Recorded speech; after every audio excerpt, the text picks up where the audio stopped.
بدأنا، احنا على الهوا يا استاذ، احنا هوا. ايه ده معلش يا جماعه، والله انا اسف جدا، معلش انا اسف. قلنا اكشن 3 مرات وانت ماسك التليفون. يلا 3 2 1 اكشن. السلام عليكم ورحمه الله وبركاته. لو انت بتشرب سيجاره كل كام دقيقه ومش قادر توقف احساسك بالرغبه في انك تاخدها كل شويه، لو انت بتشرب كل يوم الصبح نسكافيه وما بتقدرش تبطله وغير كده يكون مزاجك مقلوب، لو انت طول الوقت قاعد في الاوضه لوحدك وماسك التليفون وما بتردش على حد، فاعرف عزيزي المشاهد انك داخل ضمن قائمه المدمنين.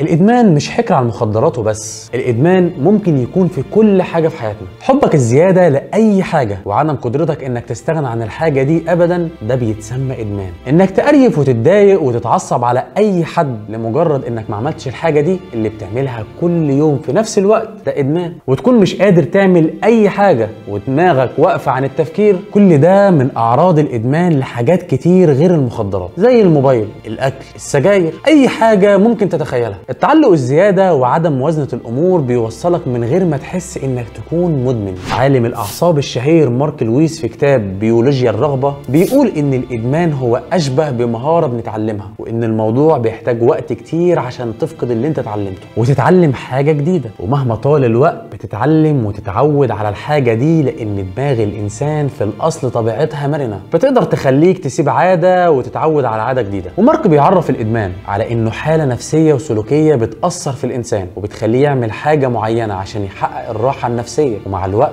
بيعتاد بشكل مرضي على سلوك معين أو مادة مخدرة، وبالتالي بيكون تحت تأثيرها في كل سلوكيات حياته اليومية، وبعد كده طبعا ما بيقدرش يتخلى عنها. أكبر مشكلة بنواجهها اننا بننكر. لا ما عملناش، لا ما حصلش، لا ما سبتش الدرس عشان الكوره، لا ما اكلتش وبوظت الدايت، لا ما شربتش سجاير على الريق، لا ما مسكتش التليفون وانا في المطبخ بس طبعا الاكل اتحرق لوحده. بننكر طول الوقت، ودي هي المشكله الحقيقيه. وعلى فكره دي المشكله في كل حاجه في الدنيا، اننا مش واخدين بالنا احنا كنا ايه وبقينا ايه، مش واخدين بالنا اننا وصلنا لمرحله صعبه من التعلق بالشيء ده ايا كان هو ايه. طول الوقت عندك مبرراتك اللي بتقنعك انت لوحدك وبتسكتك على نفسك وبتخليك تستمر في الانكار مع كل حد بيواجهك، وطول ما انت بتنكر طول ما المشكلة هتفضل تزيد.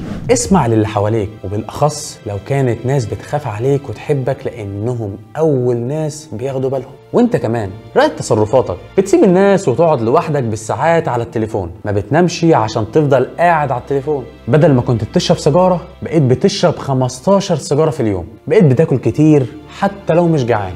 أول خطوة للحل انك تراقب نفسك وتسيطر عليها. رتب اولوياتك في اليوم، الاهم وبعدين الاقل اهميه. زي ان يعني ما ينفعش تضيع الصلاه عشان انت قاعد بتلعب على الموبايل وهتخسر لو قمت. خلي بالك، انا مش بقول لك خلي حياتك كلها جد وما تلعبش، لا، انا بقول لك نظم وقتك، حبه لعب حبه مستقبل يا عم. ساعد نفسك حبه بحبه، شيل من على تليفونك اي ابلكيشن بيسحب من وقتك كتير، وقبل النوم حط تليفونك بعيد عنك. وخلي بالك يا صاحبي من الصحاب، الرسول صلى الله عليه وسلم بيقول المرء على دين خليله فلينظر احدكم من يخالل. يعني ما يجيش صاحبك يقول لك تعالى نعمل كذا، تعالى نشرب كذا.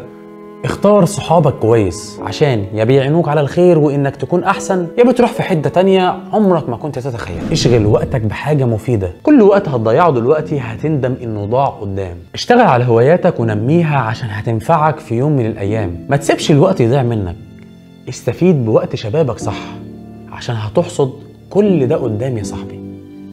السلام عليكم.